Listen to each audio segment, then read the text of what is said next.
Cookout fam, what's good? I'm Tony. And I'm Ty. How are y'all doing today? We back with another video, man. And today, We are. we really, man, I don't know, man. We're going in a different direction. Okay. So today is not a cooking video, although shout out to all of y'all who was in the comments letting us know of your favorite items that you like to bring to the cookout. I mean, we saw a variety of things. Oh, for sure. I mean, what did you see on that list that you could agree with? After reading the comments, I was like, I forgot a lot of stuff. Okay. Like, I forgot a lot of stuff. I know I said like two things. I said potato salad on my mom's side and fish on my dad's side. And then I heard people talking about macaroni and cheese and all type of stuff. Was you know what I'm saying? Yeah, people was going in. What did surprise me that I forgot about was the macaroni salad. I mean, I can't tell you the last time I had macaroni salad at a cookout. It's been a minute. It's been a minute. What else shocked you on that list where you were kind of like, nah, that's not my cup of tea at the cookout? I don't think anything really shocked me. I just, because of what we said about it being just about any type of item can turn into a cookout type item. I mean, the comments were perfect. Like, and yo, I apologize for not mentioning baked beans. Like, I think that that was a absolute just, I don't know. It should have been honorable mention or something because I read so many people mention baked beans and like, you're right, man. You gotta have the baked beans. You have to. You gotta have the baked beans, man. So. And the baked beans, there is a specific type of baked beans. So, you know, it's not your traditional open a can, voila, it's baked beans, right? Yeah. I think when I got here to the South, it was the baked beans with the meat in it. So that takes it up a whole nother level. If you ain't had that yet, you ain't lived yet. You ain't lived yet. But what did shock me on the list was watermelon because somebody did say watermelon for sure. And us, we are African American. Insert stereotype. The first thing is that we're going to do at the cookout, it's not going to be to go to fruit. Yeah. We ain't going for no fruit. Yeah. So it did shock me to hear that people were like watermelon. So, I mean, I could see it. I could see eating a watermelon while we're waiting on the food to get done because, I mean, let's be honest.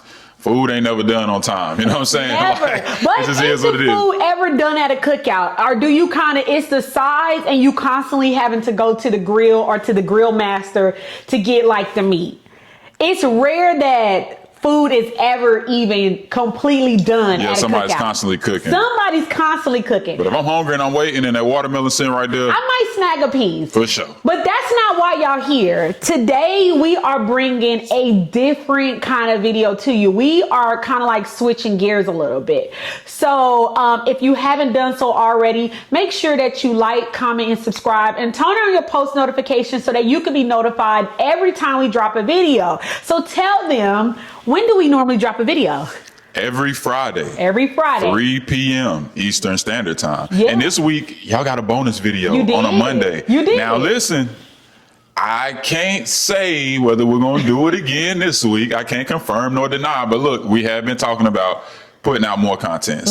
What that's going to look like in the future, we don't really know. But I promise you, if we record and I can really like pull her into it, she know we're gonna create some more content. So we appreciate everybody that subscribed. I think since our last video we've gained like, we've gained like 15 new subscribers since the last video. So I'm super grateful, super happy, man. Guys, like if you're enjoying this type of authentic content, hit that like button, hit that subscribe button, share this video with somebody that you think would enjoy real authentic content, no fluff. And that's what we're about to bring y'all today. That's right. So without further ado, let us jump into this week's video. I want it to be authentic when we talk about it. I don't want to hear it. I don't want to see it. Okay. Nope.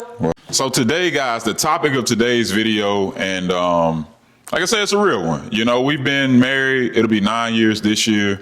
You know, we'll hit 10 next year. We've been knowing each other for 20 years this fall, which is crazy to believe. But things I wish I would have known or wish we would have known before we got married, right? So that's the topic of this week's video. Yeah, that's the topic. Things that we wish we would have known prior to getting married. Because we did get married young. At one point in time, one of us wanted to get married, one of us didn't. Yeah. At another point in time, the other one wanted to get married, the other one was indifferent. Yeah. So, not only that, but you have all type of people that are in your ear, family, friends, people that matter, people that don't matter, naysayers, The internet. right?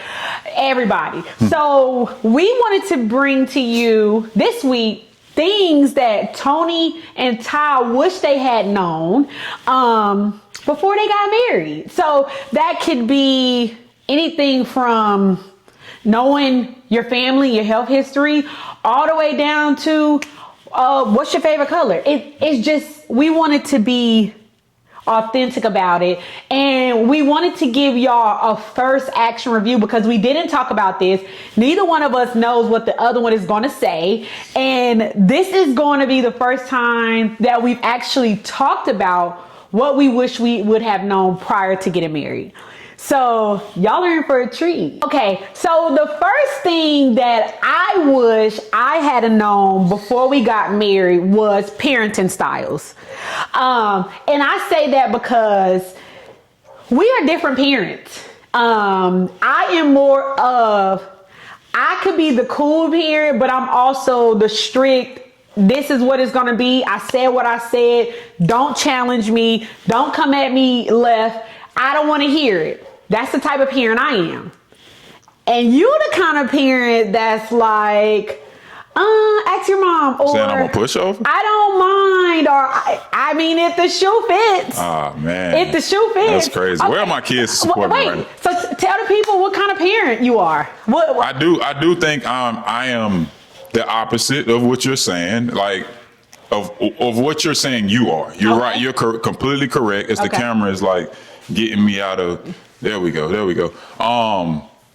I am the laid back parent. I am the chill parent. I am the one that don't want to do the rah-rah and the fussing because I am non-confrontational. Okay. And so I've struggled to like really face being non-confrontational head on, like trying to figure out how to pick when it's time to be confrontational or time to really raise my voice and when it's time to like not do it. And so Okay. it results in me always kind of like being non-confrontational, which does not work when No, you're trying to like really then it hold your puts it on kids me. accountable. We Yeah. literally are good cop, bad cop. Yeah. And sometimes it's just bad cop, bad cop. But when I tell you I stand on business, 10 toes down, I'm standing.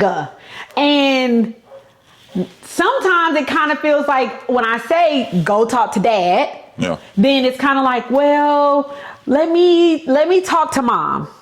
So I would say that that wasn't something that we talked about. Yeah, never even thought about it really. Prior to getting married and prior to even having kids, we never talked about like parenting style, what that would mean. Do you spank your kids? Do you yell at them? Do you punish them? Do you take stuff away? Do you, like, what does that look like? So I do believe that would be one of the things I wish that we would have talked about or that I had known prior to getting married. We agreed to do 5, right? We Right. said we're gonna do 5, and the purpose of this video is authenticity, right? And in hopes that there's people just like us, maybe y'all about to have a kid, maybe y'all thinking about having a kid, maybe you got kids that are young, you raising them now. Like you say, our kids are 18 and 19 now, you Yep. know, about to be 19 and 20 in the fall. And so something I wish I would have known prior to getting married was that I was going to need to seek some help with learning how to be more mature, and learning how to accept that the woman that I met as a fine teenager was going to get finer. You know what I'm saying? If that's a word, yeah.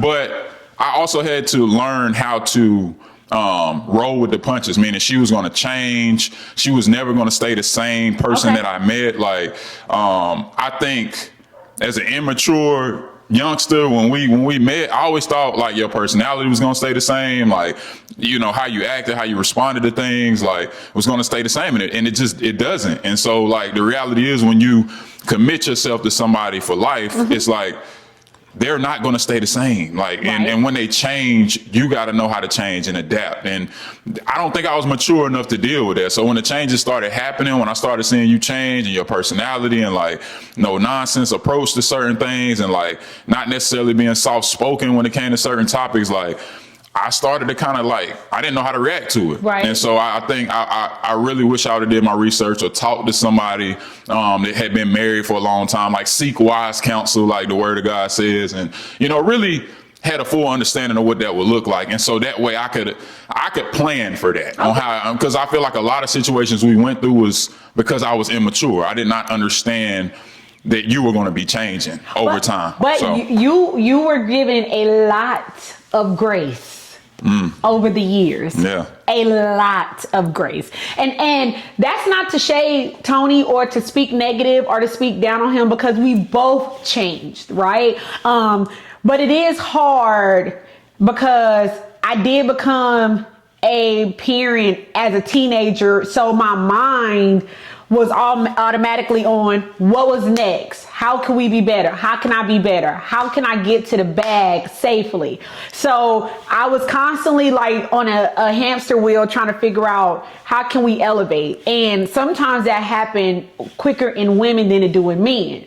So where you may have still been like, I want to do this. I'm doing this. We're going here. I'm hanging out with this person. I was more on how do I get to my family to the next step or to the next place. So I don't think that that's necessarily a bad thing on your part, like, No. Maturing a lot slower. But I will say that in all marriages prior to or within, extend your partner grace. Yeah, and expect change on both ends. You're going to have to change, because there was things I knew that I had to change for the future version of our family that I wanted to see. And so there was things I had to stop doing, places I had to stop going, people I had to stop hanging out with, still love them to this day, but I just couldn't be around them. Yep. And so as I was dealing with all that change, it wasn't easy. Like I found myself alone, and so again, if you're in this position, understand it, it's going to come with change, and you're going to know how to adapt to it, seek wise counsel. And I think for me, that's one of the biggest things I had to learn.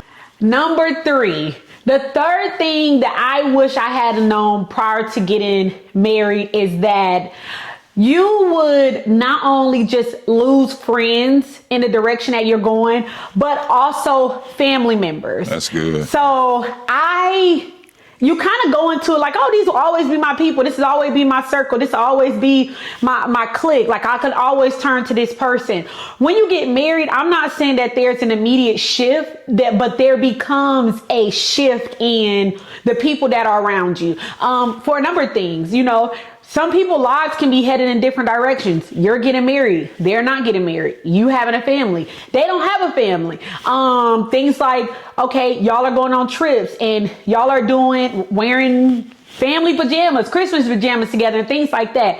Family and friends, and you can even go as far as to say enemies. It changes. It really changes, because now it becomes, the mood just kind of shifts. It's kind of like, dang girl, we could get together, we can go out, we can hang out, I can meet you here, I can meet you there. But then it's kind of like, oh, you married now, you got to talk to your husband. Or dang, I need to talk to my husband to make sure he good, or to make sure the kids are good before I just get up and jump, right? And I don't think people respect that enough. Also, with that change, people kind of dump onto you their past traumas or what they are going through or what they've seen or what they heard. And social media plays a point in that too. So I would say, prior to getting married, I didn't know that would be a huge change and a huge shift in the direction in which I was trying to go in. Like when you grow up, when you dream of getting married, people tell you, get married, have a family, blah, blah, blah, blah, blah. But what they don't tell you is what those transitions look like when you are getting married, when you are having family, when you're trying to elevate your family. So that was hard. That was hard for us, because especially for you, because you had lifetime friends, which you're still friends with. I had, some really, really long-term friendships that I've, over the years, I've transitioned away from. Still love them, still pray for them, but I realized that like the version of me that they had prior to marriage, even the version of me that they had 2-3 years into me being married, it just wasn't the same. And I found it like being very hard to feel accepted in a circle that once I felt loved all the time and I felt accepted all the time. I never felt judged, but you know, as I got better, as I had to get better for my woman, for my family, for my future, right? You know, I started to feel like those things weren't being accepted in those same circles, or I felt like I might be the person that's trying to tell them, hey, y'all don't need to be doing this, don't do that. And so it started to become a bit awkward. And so, that's something that is huge. So, you know, understanding that things will change, relationships, and there'll be a lot of pressure for you to, you know, find new circles that kind of fit where you're going. And, you know, that's huge. That's huge. That doesn't always mean married couples only. Yeah. That just means finding a circle of people that is genuinely happy for you and on the same wavelength as you. You have to put yourself around like-minded people. No. Because if I put myself around someone that wants to be married, someone that wants to have children, or want to have the things that I have, not trying to brag about having the things that I have, then those people are going to be more inclined to want to be on that path, and even to take some advice that you're giving them, because again, things change over time. So I do believe that was a pretty big one. No, this is number 4 right here. Yeah. All right, number 4.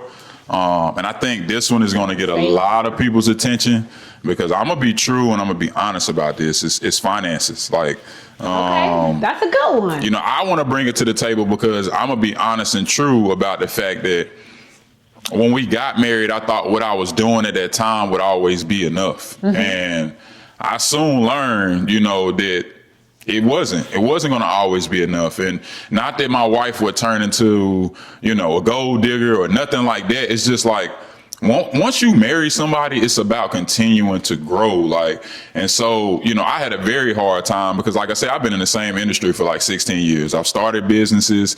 I had one that did really well, with the help of my wife, who organized and made sure that stuff stayed afloat. But then I've had other ones that I tried, you know, with somebody else that didn't work out. And, you know, I got a clothing brand now. And so either way, financially, you're going to have a plan to continue to grow.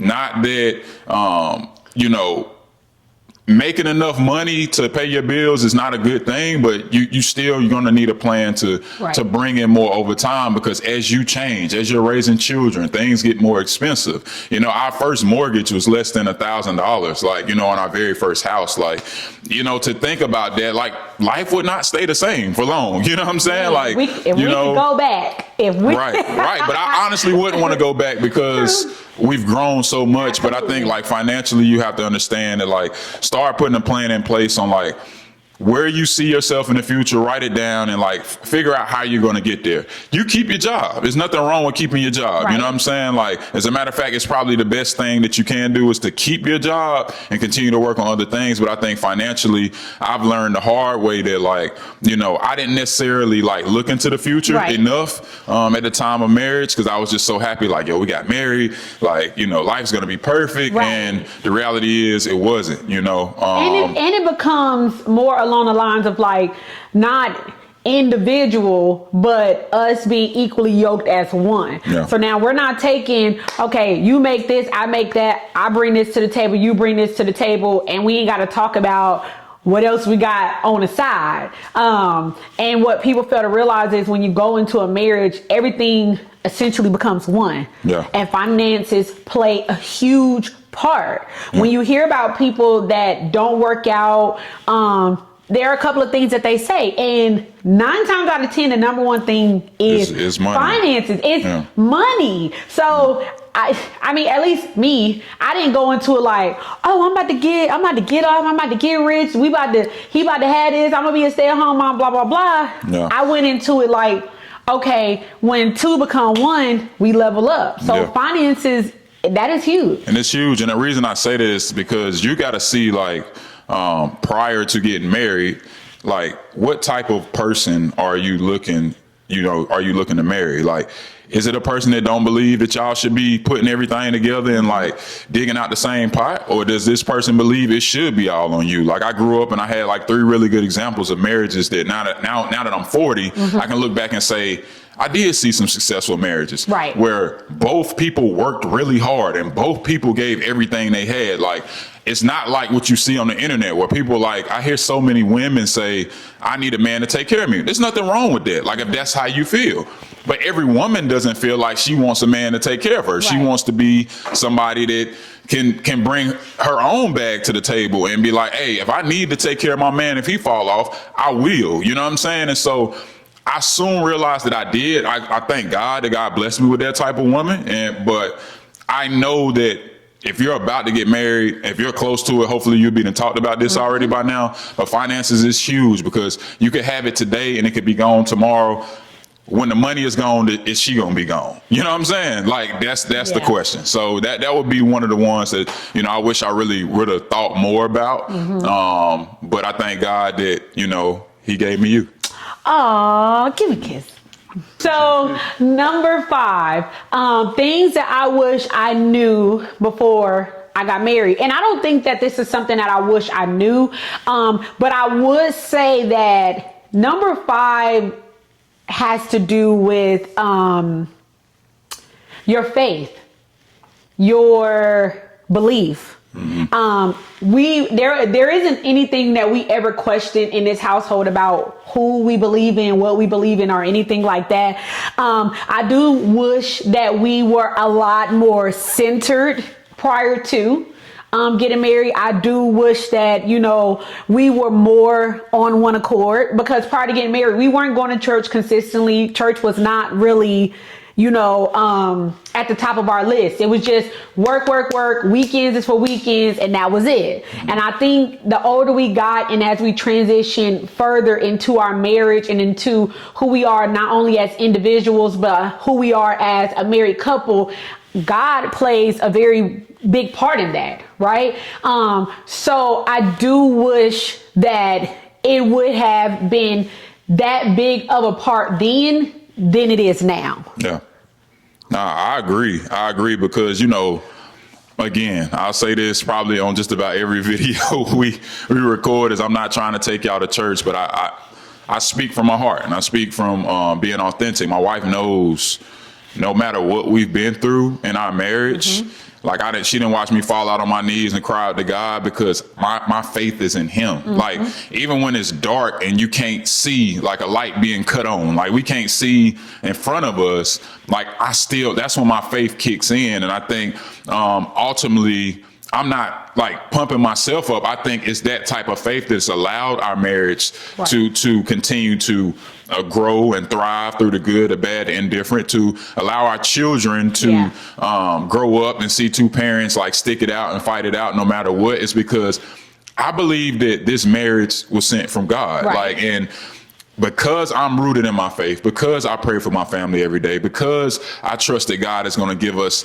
the desires of our heart, I believe this is why our marriage is going to continue to thrive. It's because of God, because he says the man who finds a wife finds a good thing and shall receive favor from the Lord. And so I think that if you don't have a clear understanding about what you both believe in, ultimately it's going to be an issue. Correct. Ultimately it's going to be an issue. Because I don't think it was something that we ever talked about. It was more along the lines of something that we already knew, like God was center and forefront. But we never really had that conversation on, okay, what kind of church did you grow up in? What kind of church did you grow up in? Did you grow up in a church? Did you not? Like, what did that look like? And I know people can now say in 2025, this is what I am, but ain't nothing over here about us, because we hear so much about people saying, oh, I'm spiritual. Yeah.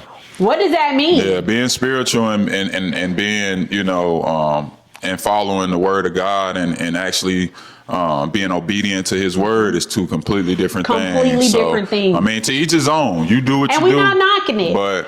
But we do, what I will say is that a lot of times when I do hear people say that they're spiritual is because of how they grew up in the church, what they seen, what they heard. And I do believe, I hate to say it, but social media plays a big part in people nowadays in the direction in which they want to go in. And again, we are not knocking that. We have no qualms over who you choose to pray to, what you choose to do in your time of worship. But as for over here in the cookout household, who we believe in? Oh yeah, God. First and foremost. So foremost. anytime this camera comes on inside of this house, God has been thanked. Because without him, we wouldn't be standing in front of this nice camera that he provided to us, providing y'all with the word. So we ain't gonna go to church, but that is something that we wish we had known, or something that we wish we had to put more to the forefront before we got married. Yeah, at least talked about it. So now that we've gotten through 5 things, what do y'all resonate with the most? Sound off in the comments below. Like, tell us, which one of our 5 things do you feel like you resonate with the most? Or if you are married, what is something that you wish you had known prior to getting married? Right. And if you are on your way to the altar, what is something that you wish you had heard, or something that you didn't think about, or something that has not even been put out there on the table before you choose to cross over to become equally yoked as one? I mean, put that down in the comments, because we would like to hear the different perspectives from different people, because what our top 5 things may be different from y'all. Yeah. And I'm gonna leave y'all with an honorable mention. Okay. Because it's as important as the 5 we mentioned. Because we probably could have had a list of 10. We could have. I wish I would have known to keep people out my marriage. You know, I don't think we had as much social media before we got married as it is today. Like, we had it, but it's definitely not like it is today. And I think between that and friends that may not necessarily be married, family members that, like you said, people are going to have their opinions when y'all going through something. They going to try to tell you. People are going to always try to tell you, push you out of your marriage. Like, just because y'all going through something, like, they're going to try to push you out. When they push you out, are you going to go be with them? Are you going to stay with them? Are they going to pick you up when you fall? Are they going to, you know what I mean, make sure you good? No, they're not going to. So it's best that you work out with that person, whatever you need to work out with that person in private, you know, with God at the center, and make sure you work it out. So keep people out of your stuff. You handle it, unless you're seeking wise counsel.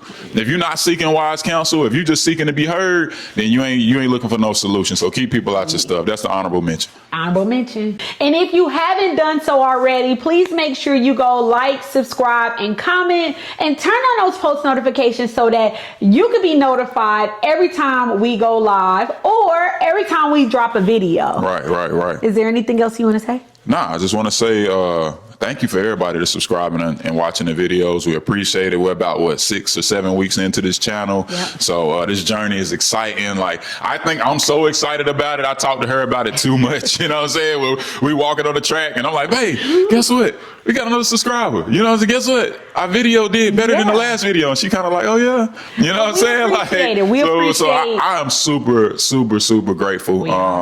But thank you guys. I really appreciate it. And we'll see y'all soon. See you soon.